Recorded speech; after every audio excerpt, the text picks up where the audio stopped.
preguntaron cómo vivía, me preguntaron sobreviviendo, dije. Soy Lorena Fríes, actualmente diputada de Independiente por Convergencia Social, que es un partido del gobierno en el Congreso, y tengo una trayectoria que está fundada en el activismo en materia de protección y promoción de los derechos humanos. Lorena, nos encontramos hoy para hacer un balance sobre lo que ha pasado desde el estallido social. Desde el estallido hemos pasado por una pandemia, hemos pasado por plebiscitos, por varias cosas, pero hay cosas que se han quedado y que han cambiado muy poco. La última vez que yo he llegado en un Chile en llena efervescencia, donde ya se estaba hablando del problema de los presos políticos, los presos de la revuelta. Yo vuelvo ahora después de 3 años y me encuentro con esta misma realidad. ¿Por qué? Yo creo que el contexto político hace mucho en lo que ha ido pasando, porque inicialmente se pensaba que podía haber una solución a través de una ley de indulto que por la composición hoy día del Senado se ha visto trabada, y finalmente si sale va a salir con muy poco, que favorece muy poco a las personas que están presas por la revuelta. Y creo también que eso no ha logrado ser trasladado a otra fórmula o mecanismo desde el gobierno, que entonces se encuentra hoy día con la posibilidad solo de indultar particularmente a aquellos que ya tienen condena, que son pocos, pero donde no puede hacer mucho respecto de aquellos que todavía están sometidos a juicio o incluso en prisión preventiva. Y frente a eso, bueno, ha habido demora de parte del gobierno en otorgar esos indultos presidenciales. Evalúo, no lo sé, evalúo que también tiene que ver con el contexto político que ha significado la derrota de la nueva Constitución, el reforzamiento de los discursos de derecha antidelincuencia y cómo eso impacta en el gobierno. Y por otro lado está la mesa de reparación integral que encabeza Fabiola Campillay y que se encuentra haciendo estos diálogos en las distintas regiones, pero que todavía no se ven con resultados. Y la verdad es que aquí lo que se comprometía era que yo creo que es clave, es una mesa, una comisión que permita calificar a las personas que fueron violentadas durante la revuelta, para poder seguir al segundo paso, que también va a ser en el Congreso y que va a tener que ver con una ley o un marco legal para reparaciones de esas víctimas. Por lo tanto, mi juicio es crítico en términos de la lentitud. Puedo entender que el contexto político es muy duro para el gobierno para emprender defensa de este tipo, pero de todas maneras creo que hay salidas posibles si se logra, por ejemplo, promover una ley que acorte las prisiones preventivas de manera que los jóvenes que todavía están en esa situación puedan salir, y por otro lado los indultos particulares. El problema con los indultos particulares es que la mayoría de la gente todavía no tiene condena. Yo sé que en todo caso en ese momento hay 8 peticiones de indulto particulares. Sí. ¿Y qué pasa con esas peticiones que ya se han transmitido? ¿Cuánto tiempo van a tener que esperar? Pucha, ¿Cómo funciona? No tiene plazo. Esas son peticiones que se le hacen al presidente a través del Ministerio de Justicia y de Derechos Humanos, y cada caso tiene que ser fundamentado en su mérito. Es decir, uno no podría sumar los 8 casos y ubicarlos en un contexto de revuelta para que a todos se les dieran, sino que hay que tener fundamentos distintos para cada uno de los casos. Yo creo que hay demora y creo que se está esperando lamentablemente un momento más propicio políticamente, pero desde el punto de vista de derechos humanos claramente no alcanza, no es suficiente esa demora. No, porque al mismo tiempo la persona, la familia, encima por los demás casos son familias muy humildes. Sí. que han tenido que enfrentarse a puestos de juicio muy duro, muy largo, muy costoso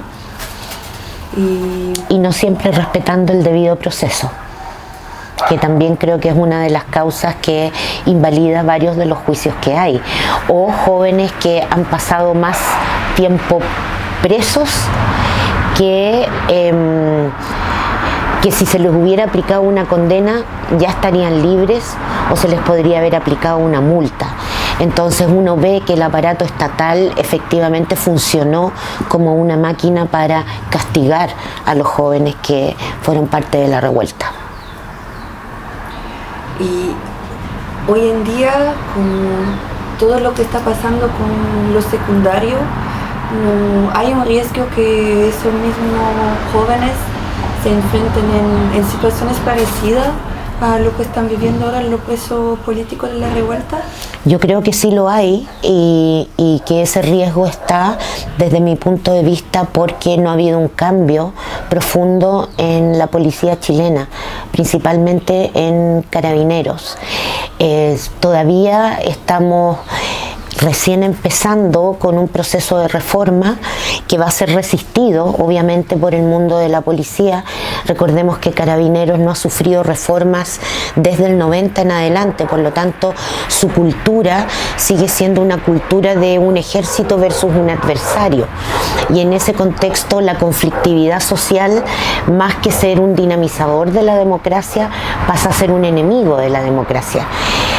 Los jóvenes pueden entrar en ese circuito y el problema es que creo que la lectura política que uno puede hacer ahora es que, habiendo perdido el plebiscito, hay una fuerza muy arrolladora de parte de la derecha porque las policías puedan ser incluso exculpadas de cualquier acto que pudiera ser constitutivo de una violación a derechos humanos. Entonces el riesgo existe mientras no se haga una reforma profunda a Carabineros. ¿Quién debería hacer esa reforma profunda? Esa reforma tiene que hacerse desde el gobierno, pero todos los gobiernos han tenido problemas con Carabineros, porque al mismo tiempo que tienes que hacer una reforma que puede tocarlos en su forma de actuar, que es muy endogámica, te tienes que valer de ellos para preservar, digamos, el orden público. Entonces estás siempre en una presión de parte de Carabineros respecto a la institucionalidad, y una institucionalidad que muchas veces cede para poder contar con Carabineros. Entonces eso tiene que hacerse desde el gobierno, tiene que hacerse con elementos externos al propio gobierno y nada, tiene que cambiar la lógica, la cultura organizacional en Carabineros, que también es una policía clasista, es una policía que existe en 2 escalafones, y lo único que diferencia a un escalafón de otro es que en el de los oficiales tú pagas, no es que tengas más mérito. Entonces esas condiciones se reproducen después cuando Carabineros sale, por ejemplo, a las manifestaciones, y donde el factor de clase también es un factor clave a la hora de quienes hoy día están presos por la revuelta.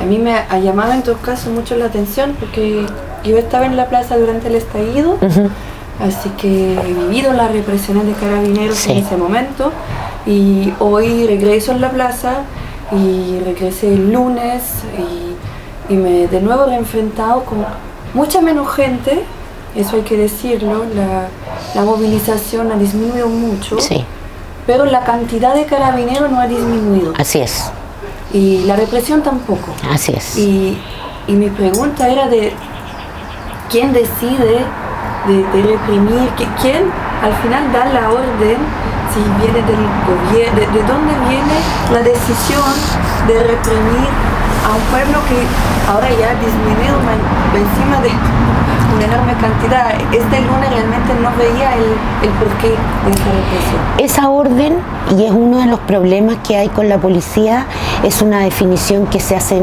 en Carabineros.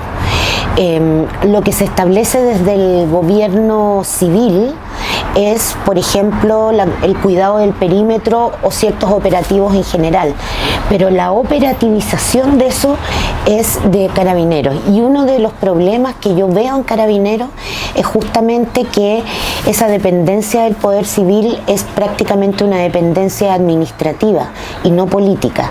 Y por eso que la reforma de Carabineros es tan importante. La creación, por ejemplo, del Ministerio de Seguridad y Convivencia Ciudadana es mucho más clara, se está tramitando, digamos, es mucho más clara en la subordinación del poder policial al poder civil. Y eso significa no solo que tú revisas informes, sino que tú encabezas y estás consciente y sabes de los operativos, digamos, y de las tácticas que se van a usar en cada uno de los operativos. Al final, en esas tácticas, en esa manera de obrar, digamos, el primer tema que yo he seguido sobre la actualidad chilena. Mi primer trabajo, mi primera experiencia de reportaje en Chile ha sido sobre la situación de la dictadura, del golpe de Estado. Y en mi tesis yo he trabajado mucho sobre eso y sobre la represión que se hizo de la parte del aparato militar, sí, y también de Carabineros hacia la población. Y quería preguntarte si tú ves una continuación, porque yo, analizando esa situación, cuando estoy acá con el estallido, cuando estoy acá también hoy, el lunes en el Cerro Santa Lucía, me encuentro con una realidad que a mí me llama la atención y me hace acordar a lo que yo había estudiado de la situación de la dictadura y del golpe. Sí, yo trato de no hacer esas analogías en términos generales porque de repente hay gente que dice que estamos en la misma situación. Yo no creo, pero sí creo que los aparatos de la policía y en particular Carabineros de Chile no ha sufrido cambios respecto de la forma de operar. Y lo digo porque a mí me tocó dirigir 6 años el Instituto Nacional de Derechos Humanos. Y en las primeras movilizaciones del 2011 ya veíamos cuestiones que vimos durante la revuelta. Por ejemplo, que tienen que ver con malos tratos, torturas, tratos degradantes cuando se tomaba detenida a los jóvenes y se los llevaba a la comisaría o al retén. Allí en muchos casos se confirmó casos de tortura. Luego el disparo sin respetar las normas, digamos, de protocolo, también se veían. Ya en ese caso, en esa época había manifestaciones en Aysén, incluso hubo disparos con perdigones y pérdidas de visión de estallidos ocular. Y Carabineros sin una estrategia y una táctica que fuera compatible con los estándares del uso de la fuerza de Naciones Unidas.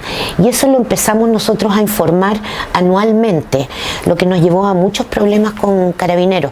Pero esa forma no ha cambiado.